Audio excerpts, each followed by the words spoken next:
what I what I was saying was that a lot of times people equate emotional intelligence with being like a soft skill. And I wanted to give context about where that came from so that you can understand why, number one, it's a ridiculous misnomer, maybe outdated, I would say. And secondly, that we could actually get strategic about the ways that we move through our work and our leadership.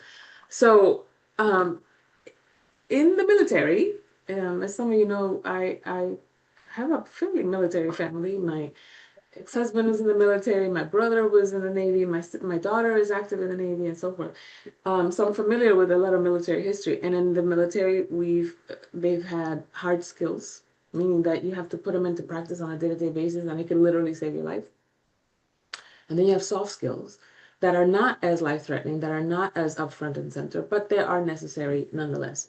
And so emotional intelligence would be considered empathy even, although necessary for any kind of human interaction. Giovanni's laughing. Those things are considered soft skills in the military, which is why I was laughing to begin with, because I was like, are you kidding me? Like the humanity, the very thing that makes us human, are things that you're like, it can stay in the background. I think that's ridiculous. I think that's hilarious. So what happens is though that as you enter the workforce, as you move through your career, your positions, you will end up managing or leading other people, certainly managing and leading yourself. And you're over here working with an outdated playbook that doesn't even have anything to do with, your uh, the way you move in your life, right? Like, you don't have to avoid bombs and trace military enemy patterns and things like that, right? So it's like we have to make sure that our map matches our terrain. Sometimes in the work that I do with high visibility and high performing leaders, I use that term a lot. That the you have to make sure that your map matches the terrain. And the analogy that I sometimes use, I lived in for 16 years in Miami, and now I've lived almost that in Atlanta. Is that if I were to take a map of the streets in Miami, some of them might have the same name. So you might think that you're on the street that you're supposed to be in because it has the same name, but it's a different place altogether. And so the same way you move through certain leadership struggles or leadership challenges, and you think, oh, I recognize this name, this looks familiar, but it's an entirely different terrain. And so I want to talk about leading with emotional intelligence as a key to productivity and profit, because a lot of times people have it like it's an afterthought, like it's an added bonus, like it's just extra credit if you can lead with any level of emotional fluency. And I assert that not only is it foremost in the ways that we navigate our own humanity, but it actually is a hard skill.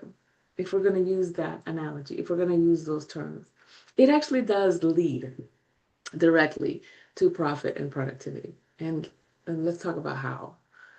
Um, let's start then by defining what emotional intelligence or emotional, I'm going to say, I'm going to say emotional fluency is. And um, from the perspective of psychology, we're going to say that emotional intelligence is the capacity. Do I want to say capacity? Yeah, it is the capacity to discern emotional states and to perceive emotions, to use emotions to facilitate thought and understanding emotional complexity, right? This originated with a study that was done by Salovey and Mayer back in 1990, where they were talking about like emotional IQ.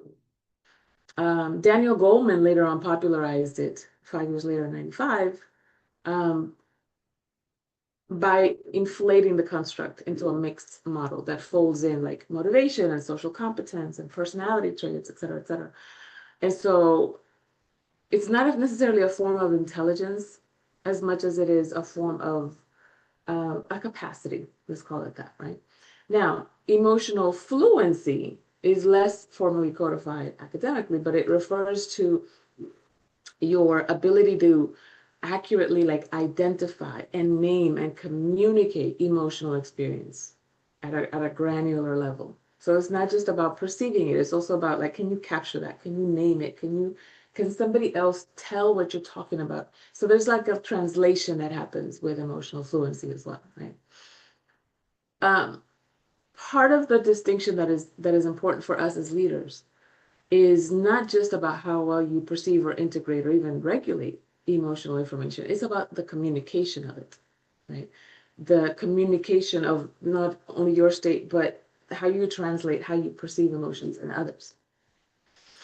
So, what does this look like in practical terms? Let's say that you have a very high stakes meeting where people might be getting laid off, for example, or people might be shifting scopes of work that they are not necessarily signing up for, and it actually is detrimental to their progression in their career. And you have to deliver these bad news. Um, the temptation is to just the facts, ma'am, and just to say this is what we're doing, this is why we're doing it, and it's just what it is. And you kind of have this apologetic look on your face, right?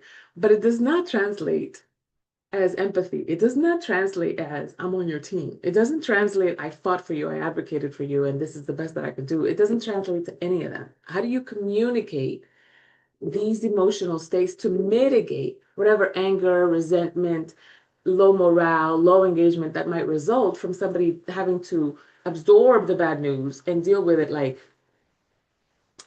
I just got the short end of the stick and there's nothing I can do about it. There's a sense of powerlessness that comes with that, right?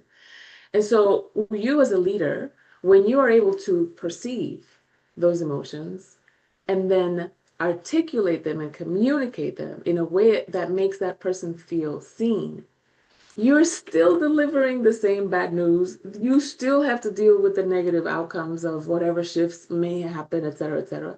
But just by inserting that emotional fluency, that emotional intelligence, you now have, if not avoided, then at least delayed altogether the level of low morale or low engagement or resentment that eventually leads to attrition that happens in the workspace, that happens in businesses, that happen in any kind of political structure, to be honest, right?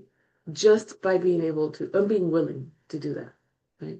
What that looks like in practical terms is to say the thing, the unspeakable, the uncomfortable, the impolite, um, the thing that somebody might not want to hear, to have the courage to say, and even the softness to kind of like also articulate that it's hard, right? That goes a long way in having somebody feel seen, but also having somebody walk alongside you in a path that neither one of you may be chosen, but are still responsible and accountable for in terms of results and so forth in the workspace, right? So that's number one, is defining that emotional intelligence, emotional fluency, and then inserting it into practical terms, into hard conversations, into delivering bad news, et cetera, et cetera. That goes a long way, number one. Number two is using it with yourself and with your team, um, kind of like baked into your communication. In prior podcasts and prior topics, if you've been with us for any amount of time, you probably have heard me talk about the M&M school of anticipating and dissolving objections. And I kind of say that tongue in cheek because I'm referring to the role that he played in the movie the 8 Mile. And he was a battle rapper, and he was, came from humble beginnings, etc. And the folks that he was battling would make fun of him because of where he came from. And he was tired of it. So he was like, you know what? I'm going to put it in Front Street. So when there was a battle rap that was going on and he was going to go first, he took the mic and everything that somebody could have used against him, he said it first. And it's actually that scene is where that song, lose yourself comes from it. Google it. Pop culture moment. Um, so when he was able to say, look, I know my mom is a drug addict. I know I came from trailer trash. I know my clothes aren't the best or the most trendy or the most on brand or whatever. I know that I'm a white guy in a black culture form. I know that he just listed everything. So by the time that his opposition came next to throw darts at him, to throw weapons at him, they had nothing. He had disabled all of those weapons because he spoke them first. And so um, the second strategy that I'm going to say about emotional fluency is he who speaks first. I know in sales we say, once you say the price, shut up. The he who speaks first loses. But in terms of connection, he who articulates first leads the conversation. Just like with the Eminem school of anticipating and dissolving objections, when you say it first, you've de-weaponized whatever somebody might use against you. So again, what that looks like is naming the unnameable or speaking the unspeakable or saying the uncomfortable thing or anticipating how somebody might feel or how something might land for them and then asking them or leaving it up to them to correct you or to amplify the nuance or the granularity of whatever it is that you're speaking about. Let me give you an example. Let's say that once again, you are at work and somebody has to maybe take a trip and deliver a presentation that it's not within their scope of work, it's not in their job description. In fact, it's almost like you're having the smart kid do the grunt work of the team project, right? And so it's not putting them in a position of leadership, it's putting them in a position of handle a problem, be the field worker, if you will. They don't like that. They feel insulted. They feel like they've earned the right not to do those kinds of jobs, those kinds of projects, those kinds of presentations anymore, right? If for your delivery of that conversation, you would start with, I know how long you've been here. I know how long you've worked. I know that things should be further along by now. And in some ways, um, we haven't been on your team about it, or the company hasn't been on your team about it, or maybe they haven't seen it as much as I have. However, here's where we are, and here is where your next shining opportunity is. And here's why. If you were to do all of that articulation of emotional intelligence before you say to this person, I want you to do, you're supposed to do this thing that you don't want to do and it's not helping you in your career development at all, it lands differently. Now it lands like you're here, you're a hero, you're here to save the day. And we're doing this not because we think you're an afterthought and you don't matter. We're doing this because I think you have what it takes to take us out of this tight spot, right? So you're presenting or you're positioning this person more like a savior than a field beast of burden, right? Why does that matter? A skeptic or um, a cynic might say, "Oh, you're just putting really pretty words on manipulation." That's all emotional intelligence is when you think about it. And here's what I say to that. Also tongue in cheek, but actually very, very honestly, uh, the etymology of manipulation is to manage, to handle with art and skill. And I don't know a single human being that doesn't want to be handled artfully and skillfully. The negative part that comes with the connotation of manipulation is that it's a one-sided street for somebody else's benefit at the exclusion of the benefit of somebody else. That's the part that I think people grapple with or don't like about manipulation. But if manipulation were actually a demonstration of my respect for your intelligence, I take extra art and extra skill in handling you because I respect you, because I want you to win, because I want you to see that I'm on your team about it and I want to develop and deepen our trust. That lands differently, doesn't it? And so the third part of leading with emotional intelligence as a key to productivity and profit is I said at the beginning that it's about how you talk to yourself and how you deal with yourself, communicate with yourself and with others. And we talked about the others part, but let's talk about how you communicate that with yourself. You probably have heard in certain corporate spaces, they want you to bring your whole self to work.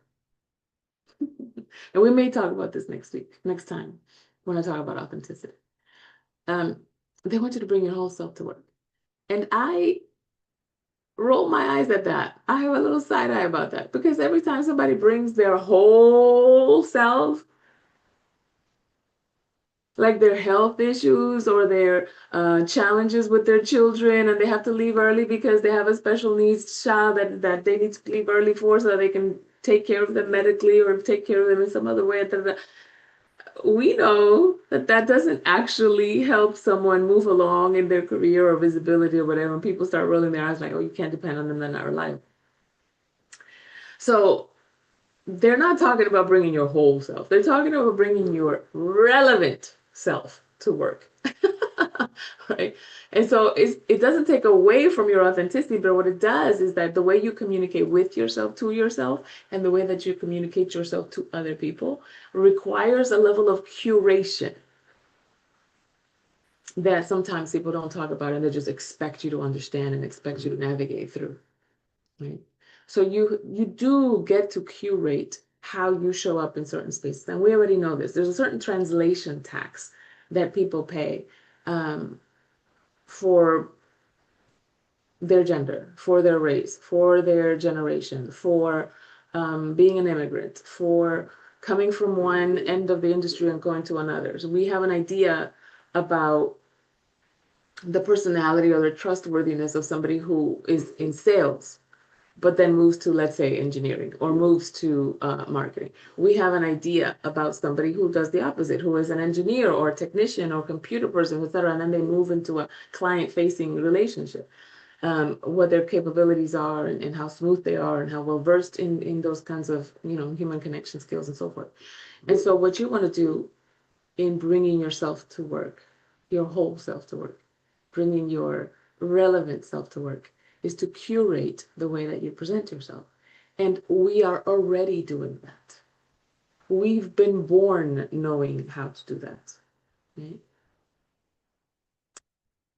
For example, some of my friends know me to have a bit of a potty mouth. But my mother and my father have never heard me say potty mouth things. Unless they were overhearing me talking about somebody else or to somebody else, right? I curate that part of me with my parents, for example, or with elders in general. I don't usually use profanity around people that I consider to be my elders. And you talk to children a particular way.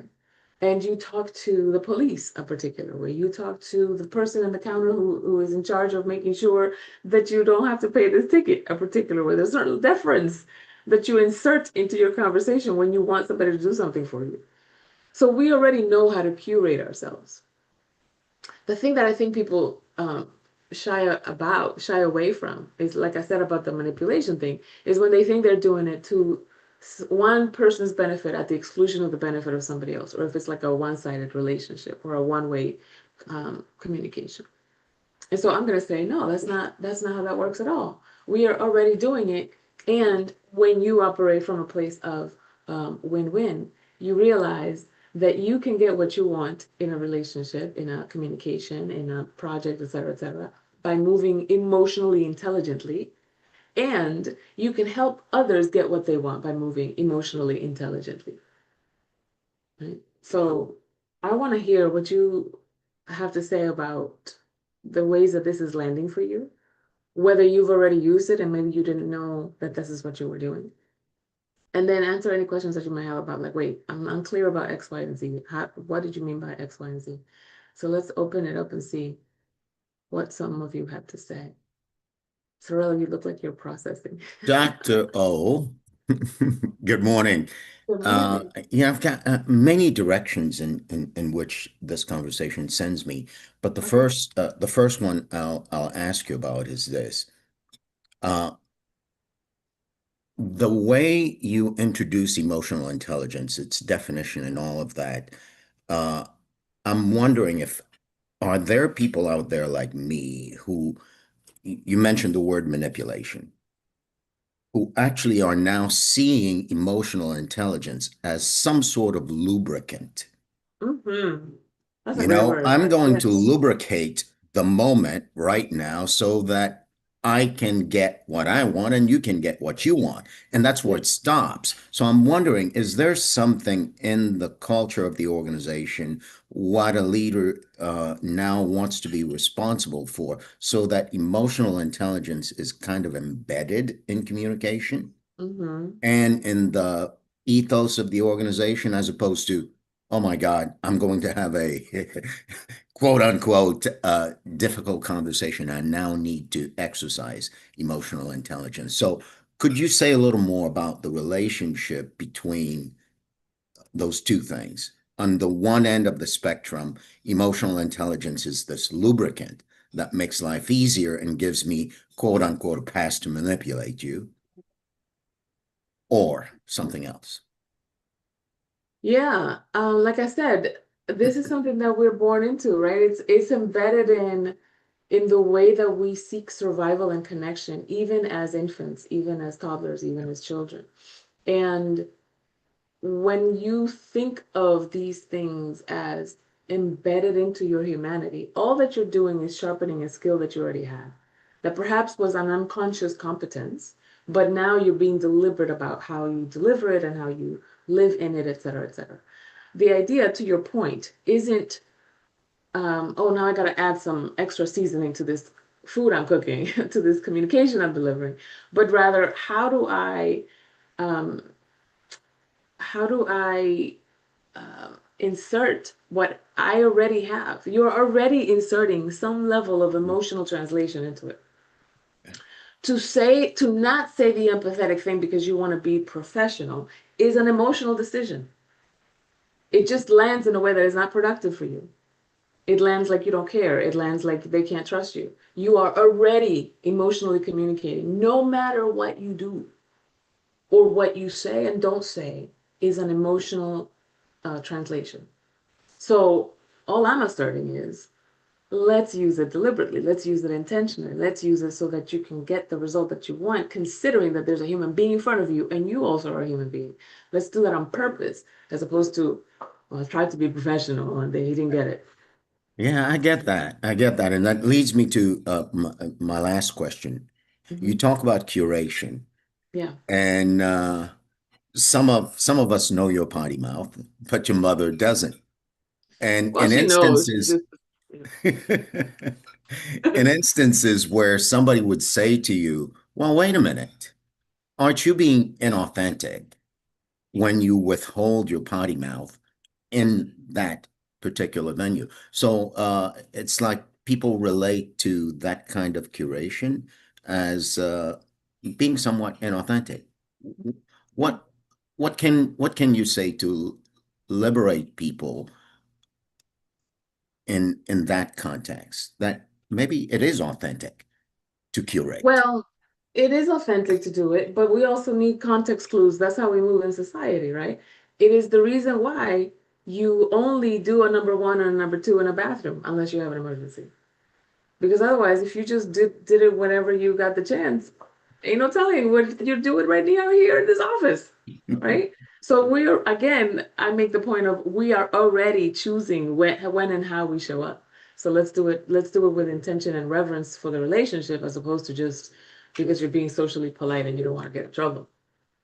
Yeah, And I choose to use that example. I choose to not use a potty mouth in front of my mother out of respect, not out of an inauthenticity, right? yeah, It doesn't mean that I don't respect the people that I do it with. There's a certain level of connection and familiarity with that person that I choose not to have with my mother out of respect.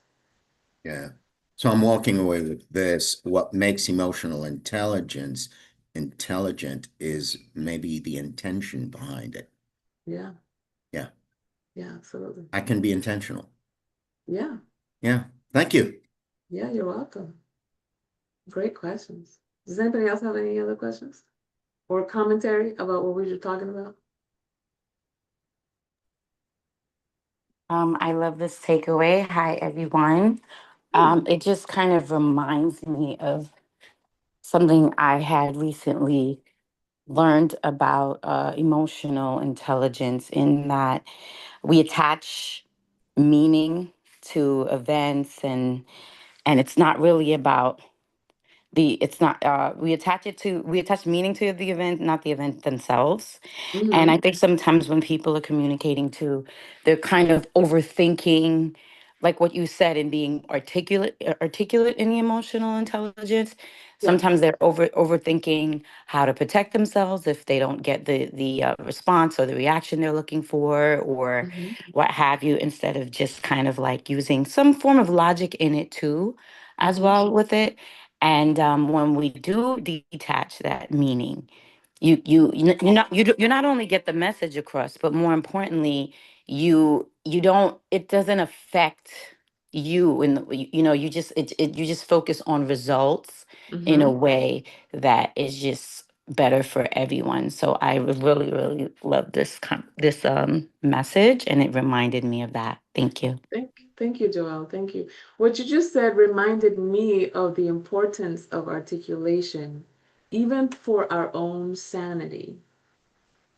When human beings have been put into critical, even trauma-inducing situations, critical like uh, life or death surgical procedure, for example, or traumatic like solitary confinement in prison, etc. The things that take someone through that trauma or through that critical stress is speaking what they're doing in the present moment. That's why sometimes you will hear doctors saying, making the incision now, or need this scalpel, or that, whatever, right? So they're actually like describing what they're doing as they're doing it.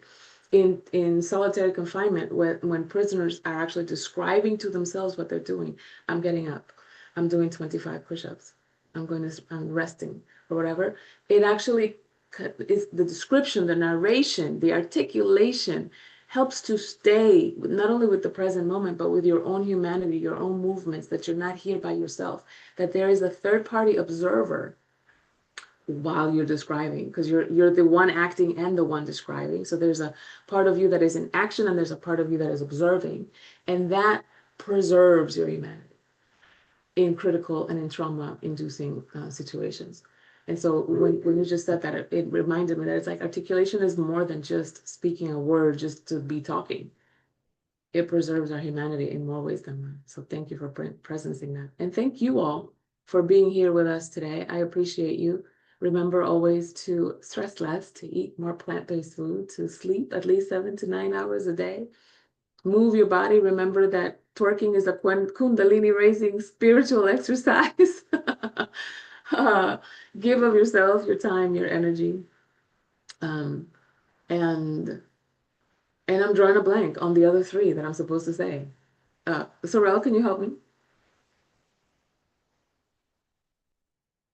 I'm drawing a blank on three You're others. drawing a blank. Did you say laugh out loud? Laugh out loud. How could I Come forget that? on, let's laugh out loud. And did Yes. you say eat the trees? Like I just did say more plant-based food, yeah. But I didn't Yeah, say eat she the did. trees. That's funner. That's funner. Uh, Oh, and of course, audit your assumptions. check yourself before Check you. yourself before you wreck yourself. Uh, thank you, Dr. O. Thank you, everybody.